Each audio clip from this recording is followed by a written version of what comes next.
My mind is like an internet browser. I have 19 tabs, 3 of them are frozen, and I don't know where the music is coming from. Don't mess with me, I'm a big kid now and I'm very scary.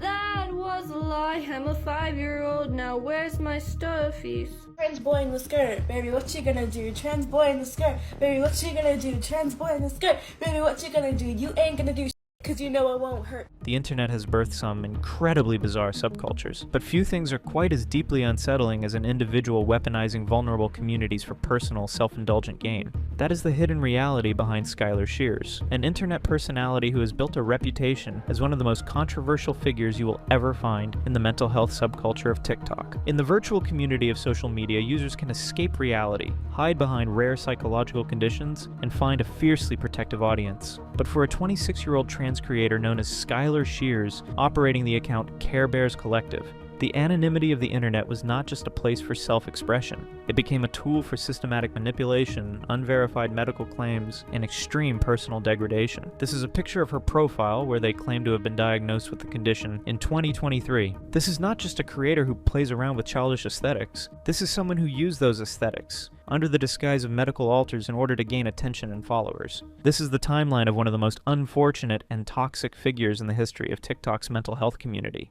Before we get into the chaos, it helps to understand who exactly Skylar Shears is, because on the surface, this is a pretty unremarkable story about a young person trying to find their identity online. I'm mommy baby. You're my baby? Yes. And then From the outside, the account looked like many others in the TikTok mental health space. Bright colors, emotional vulnerability, and a creator willing to let their audience into the messy parts of their life. For those who do not know, DID, or dissociative identity disorder, is a rare and serious mental health condition where a person has 2 or more distinct personalities that each form their own behaviors, thoughts, and feelings. According to clinical definitions, the disorder almost always develops in response to severe childhood trauma, which means it is not something a person casually stumbles into or wakes up with one morning. Skylar claimed to have distinct alters living inside their system: Angel, Noah, V, Dino, Haley, Jesse, and so on. Each has their own personality traits and behaviors that they would demonstrate on camera. Someone once said, if you love somebody, let them go. If they come back, it was meant to be. But if they don't come back, it's not meant to be. On paper, someone sharing a DID journey sounds like a wholesome, even brave thing to do, especially given how stigmatized mental health still is in many communities. And that sympathetic framing is exactly what made Skylar's account appealing to the audience that found them, because people who struggle with mental health issues actively look for creators who make them feel less alone. Don't mess with me, I'm a big kid now and I'm very scary. That was a lie, I'm a 5-year-old now, where's my stuffies?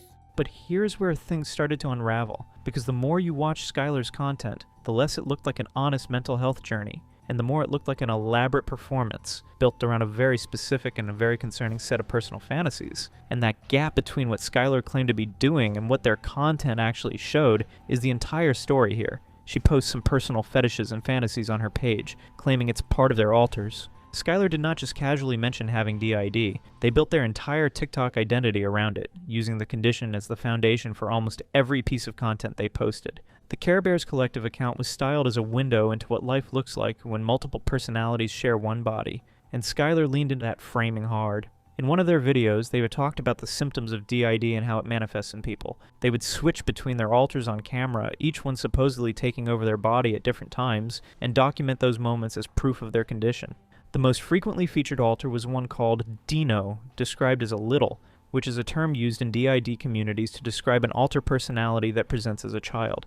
In their videos as Dino, Skylar would speak in a slow, baby-like voice, make childlike gestures, use a pacifier on camera as a comfort object for the alter, and dance to baby songs. baby shark do do do do do do baby shark do do do do do do baby shark do do do do do baby shark.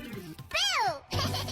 On paper, alters presenting as children is a documented phenomenon in real DID cases, and in a vacuum, Skylar showing this alter could be understood as part of an authentic mental health disclosure. But Skylar did not keep it in a vacuum. They added a layer to it that immediately raised red flags for anyone paying even minimal attention.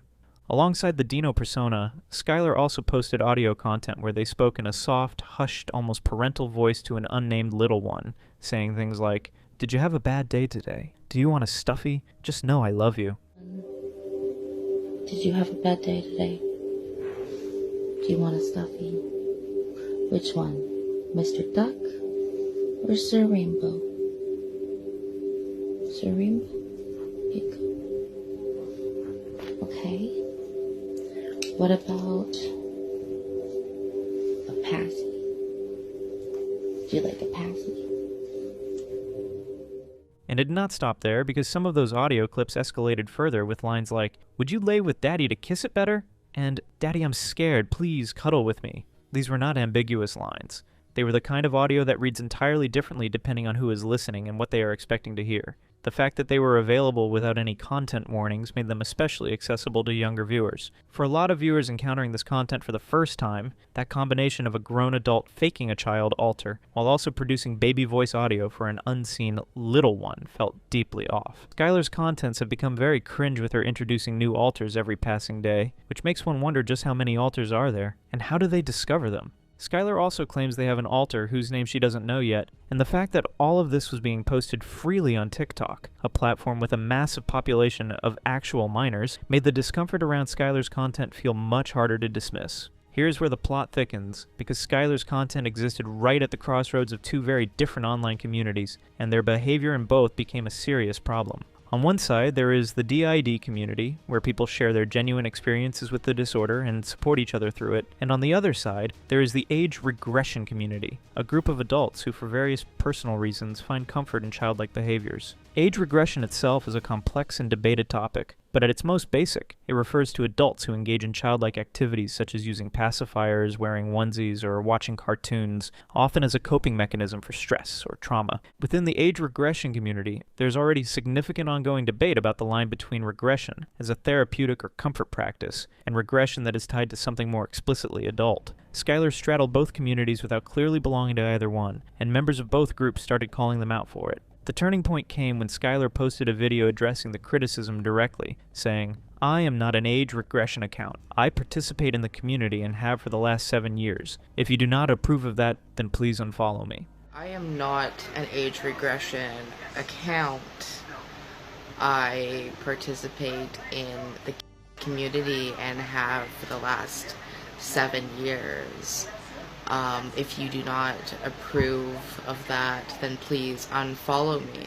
Skylar then followed that video with another post explaining how they could still be a little, and that it is not weird to have fantasies attached, which immediately set off alarms in communities already watching them closely. In other words, Dino was not just an uncontrolled alter personality with taking over Skylar's body. It was, at least in part, a personal choice that Skylar was then dressing up in DID language to make it seem more legitimate. The problem with that statement is what it actually confirmed. Skylar was admitting that the childlike content did not purely come from their DID alters, but from a personal 7-year participation in the age regression community as a lifestyle choice. Then days later, in a move that surprised almost nobody, Skylar backpedaled just a few days later, claiming their alters had nothing to do with their personal fantasies, completely contradicting what they had just said. The back and forth was dizzying, and it perfectly illustrated the problem with Skylar's entire content strategy. They wanted the authenticity of a DID diagnosis without the scrutiny, and the freedom of the age regression community without the accountability. But the backpedaling did not stop the shopping hauls, which continued with Skylar purchasing Blue's Clues, cups, rattles, dinosaur toys, bath colors, and a plus-size onesie, all while announcing each item with childlike excitement on camera. At this point, the DID framing had basically dissolved, and what was left was a grown adult openly performing a child persona for a TikTok audience that included a significant number of actual children. If there was one thing that crystallized exactly what people were concerned about with Skylar's content, it was their affiliation with an online store called Dark Fairy Tale Desires. Skylar was an affiliate for this boutique, meaning they actively promoted the shop to their followers and earned a commission from sales made through their personal discount code. The store specialized in items described as being for adults who want to roleplay as children, selling things like leashes, collars, sippy cups, and custom bedazzled pacifiers. The name alone, combining dark and desires in the same title, was a fairly obvious signal that this was not a children's toy store, and it did not take long for viewers to look it up and confirm exactly what kind of boutique it was. Among the items Skylar personally ordered from the store was a bedazzled pacifier with a small dinosaur charm on it, which they then connected directly to their dino altar on camera. Skylar even tied the store purchase back to their content, explicitly showing the Dino Binky on screen during one of their altar videos, making the connection between their sponsored content and their DID persona completely visible. The problem here is not that an adult is buying items for themselves. People can spend their money however they choose. The problem is that Skylar was packaging adult fetish roleplay products as DID content and directing that content toward a TikTok audience that had no way of knowing the difference. For the people watching Skylar's videos, many of whom were drawn in by the mental health framing, the Dark Fairy Tale Desires sponsorship made it suddenly clear that the baby altars and the pacifiers were not just innocent mental health content. They were fantasies and fetishes as evidenced in the audio you're about to hear. Daddy, my tummy hurts. Can you kiss it better for me? Daddy, can you cuddle with me? I don't feel well. Please hold me. I miss you. And this was all being broadcast from an account that had no age restrictions, no content warnings, and was pinned to the top of a TikTok profile where children could access it in seconds. The thing that made this especially uncomfortable is that the connection between the sponsor and the altar persona was not accidental. Skylar drew that line themselves on camera, making it impossible to argue the two are unrelated. They sometimes posted content on role-playing as a child to their daddy. One of the most defining moments in Skylar's online history came not from a scandal, but from their own mouth, in a video that they posted themselves and that left very little room for interpretation. After months of building an entire identity around having DID, Skylar admitted on camera that they had never actually been formally diagnosed with the condition. In the video, Skylar said, "Yes, I might be undiagnosed, but that does not mean I'm not in the process of being diagnosed. Just because I'm not officially diagnosed does not mean I'm not going through all the treatments and all the tests and all that kind of stuff." I might be undiagnosed, but that does not mean I am not in the process of being diagnosed. Just because I'm not officially diagnosed doesn't mean I'm not going through all the treatments and all the tests and all that kind of stuff. I am working my way towards it. So honestly, you guys have no place to say anything, because you don't know what I'm going through. You don't know what I'm doing. You don't know the process I'm going through. So, if you don't know anything, then don't say anything. Thank you. They followed it up with a second video that was clearly aimed at community members who had been calling them out, saying, I've been trying for a very long time. Nobody listens. You're still valid. You still matter. No matter how many people say otherwise. No matter what other people think. You're valid. You are you for a reason. And nobody can say, oh, since you're not diagnosed, this just goes away. It doesn't. Nothing just goes away, even if you're undiagnosed.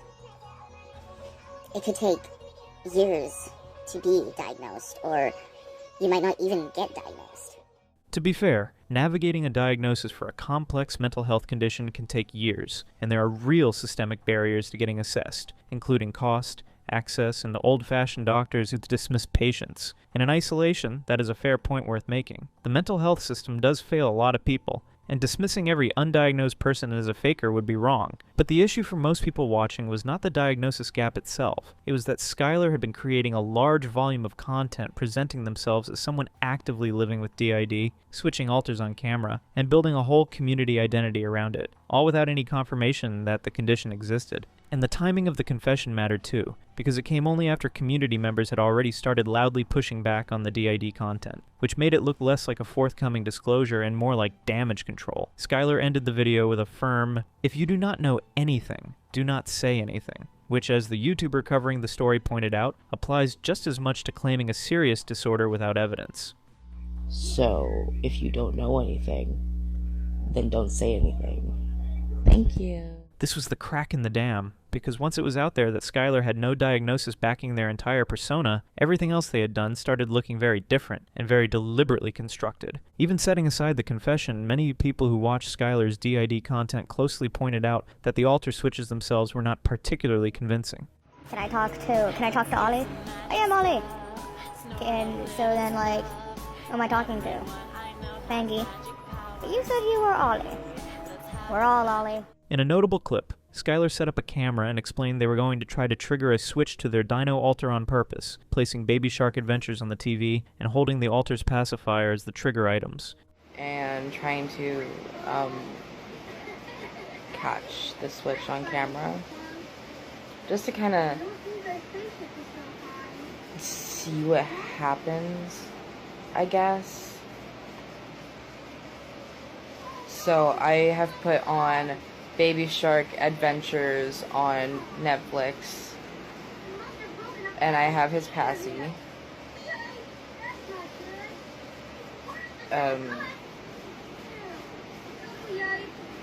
He just came.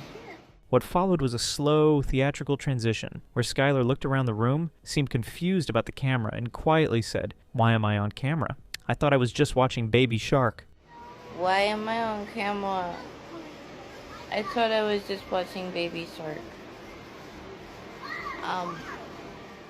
For context, real DID episodes are described by clinicians and patients alike as jarring, often disorienting experiences, not neatly timed performances that happen precisely when the camera is already rolling and a specific comfort object has been placed within reach. People who have watched their content made the same observation. The acting was poor, and the staged quality of the transitions made it hard to take the diagnosis seriously, regardless of what the paperwork might eventually say. Beyond the quality of the performance, there was another issue. Skylar was actively doing this in 2020 and 2021, the exact window when a massive wave of TikTok creators were widely accused of faking DID for views. During that period, DID became essentially viral on TikTok, with dozens of accounts claiming to have the condition and posting alter switch content that the algorithm rewarded heavily. The most notable accounts who claimed to have DID were Dissocia DID, Chloe, and the Wonderland system. They were heavily criticized by members of the DID community and accused of exaggerating the condition for content. People who actually live with DID were furious about the trend, arguing loudly that content creators faking a severe trauma disorder for clicks was both harmful to real sufferers and deeply embarrassing to the broader mental health community. "This is so disgusting. My dad was diagnosed with DID back when it was still called multiple personality disorder. There are some ways to tell when a person switches, but the person themselves doesn't always realize they have gaps in their memory as if they were asleep." To be fair, I agree with what they said. Skylar entered this already skeptical and frustrated community and proceeded to hit every single checkbox that critics had identified as markers of fake DID content: childlike alters, theatrical switches, no diagnosis, and a side hustle involving adult novelty items. That checklist alone would have been enough to draw criticism, but Skylar's specific presentation, the pacifiers, the baby voice, the adult store affiliation, pushed it into territory that felt genuinely alarming rather than just annoying. Now here's the part of the story that moved things from weird and cringy to something that people found genuinely troubling,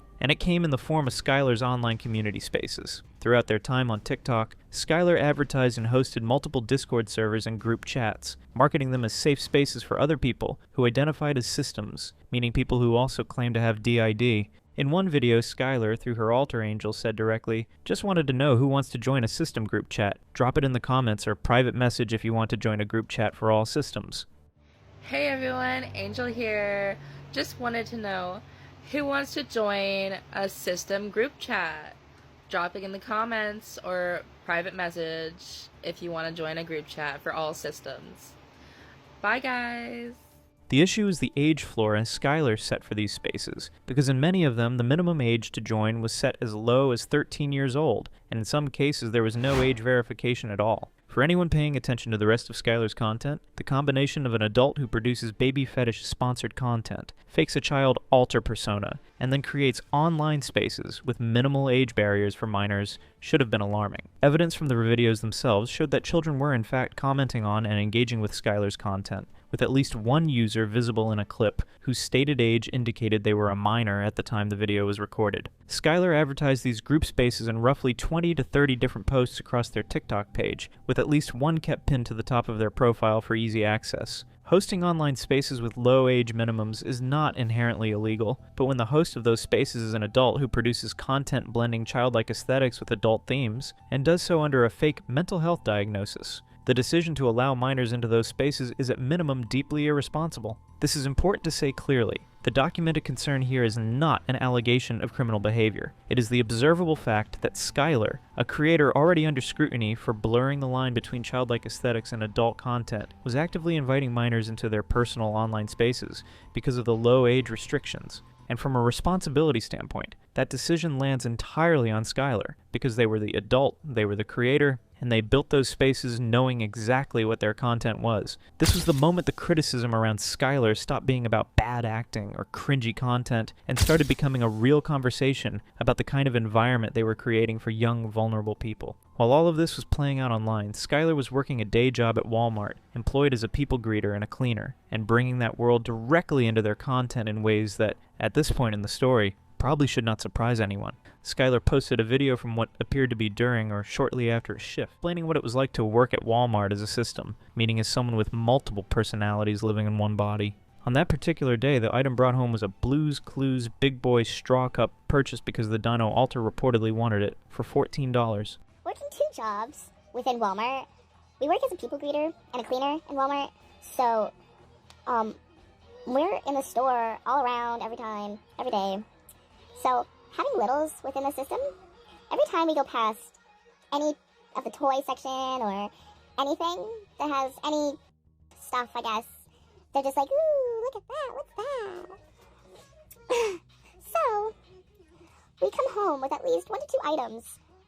What that video captured, intentionally or not, was the way Skyler had allowed the alter persona to bleed seamlessly into every aspect of their actual daily life, including a place of employment where they interacted with the public. And the shopping halls did not stay at Walmart. Skyler made multiple videos documenting large purchases of children's items, including a haul that featured a big dog bed, Blue's Clues merchandise, a dino toy, a rattle, bath colors, a squeaky toy, a 4-candle birthday cake, and a plus-sized onesie.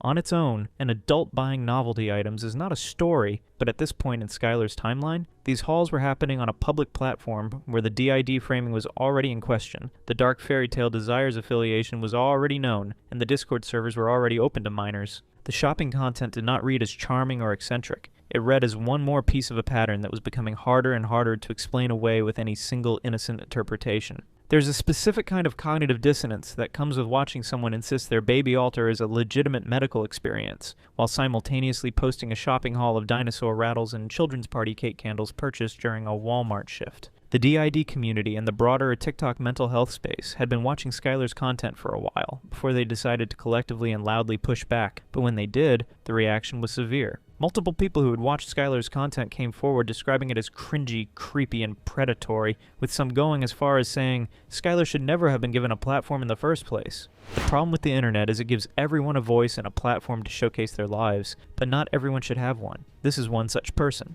For people who actually live with DID, the issue was straightforward. Someone faking a serious, trauma-based condition for follower counts actively harms the people who genuinely suffer from it, because it makes the entire disorder look like a performance. People who fake mental disorders confuse me so badly, because a lot of the times the ones they fake or claim to have to my knowledge are not fun and quirky. They can be mentally and physically exhausting. I'm not diagnosed with anything, but I do struggle with my mental health pretty severely, and I would never claim to have something I don't know for a 100% fact that I have. It's very frustrating to see. And for people in the age regression community, Skyler's open admission that the baby persona was partly tied to personal fantasy, rather than just a DID alter, violated one of the community's most important norms, keeping that kind of content clearly separated from anything involving minors. The YouTube community also weighed in, with multiple creators independently analyzing Skyler's videos and arriving at the same conclusion. The content was not just weird, it was potentially harmful to the young and vulnerable audience that TikTok's algorithm had handed them. What made all of this worse is that Skyler's audience was never particularly large. Most of their videos did not reach even 1,000 views, which actually made the situation more dangerous, not less, because a small niche audience means less scrutiny and more opportunity to operate without interference. A small protective community is often exactly the environment in which the kind of content Skyler was producing thrives, because the core audience is already invested in believing the creator and already primed to defend them from outside criticism. The criticism eventually became loud enough that Skyler could not simply ignore it, and that is when the whitewashing campaign began. As the backlash grew louder and the scrutiny intensified, Skyler made a pivot that will be familiar to anyone who has followed controversial creators online. They attempted a full rebranding. The new version of Skyler was stable, reformed, and reflective. The content shifted away from altar performances and pacifier hauls toward what felt like a very deliberate display of personal responsibility. Skyler started a new job at Mary Brown's Chicken, a Canadian fast food chain, and made a video announcing the update alongside news about starting an anger management program and returning to their medication after a period of not taking it. In the video, Skyler said, "On the one hand, starting therapy and taking medication is genuinely positive, and it would be unfair to mock someone for trying to get their life in order, regardless of what they did before. But when you zoom out and look at the timing, these updates came right on the heels of the most intense public criticism Skyler had ever faced, which makes it very hard to separate genuine growth from strategic image management." Skyler also posted a video addressing the critics with a new year, new me framing, saying, "This is a new year, this is a new me, I am moving forward this year, I am not going backwards. Any drama, any misunderstandings from the past, it is in the past. We are adults, we move on." But more importantly, the speech itself was a classic move. Reframe your past behavior as drama and misunderstandings, rather than actions with real consequences. Declare a fresh start and hope the audience goes along with the reset. The problem is that the digital trail does not vanish just because someone declares it does. The videos were still up. The Discord server invitations were still documented. The Dark Fairy Tale Desires affiliation was still on record. And Skyler, even in the middle of this reformed person narrative, was still posting DID system update videos without any confirmed diagnosis to anchor them, meaning the core issue that had driven all the criticism had not actually been addressed. Rebranding is only as believable as the change behind it, and in Skyler's case, the content itself told a different story than the speeches did. As of the time these expos were made, Skyler was still posting on TikTok, still making system update videos, and still maintaining the DID persona despite the lack of any confirmed diagnosis. The follower count never grew into anything significant, and the views on most videos remained low, which effectively kept Skyler in a limbo state, too small to attract serious platform enforcement, but large enough to maintain a community of followers still invested in the persona. Skyler continued to post alter videos, system updates, and commentary on their daily life, including work updates and relationship status changes, none of which addressed the core criticisms that had been leveled at them. The anger management and medication updates from the reformed person period quietly faded from the content, replaced by the same DID framing and childlike aesthetic content that had caused the problems in the first place.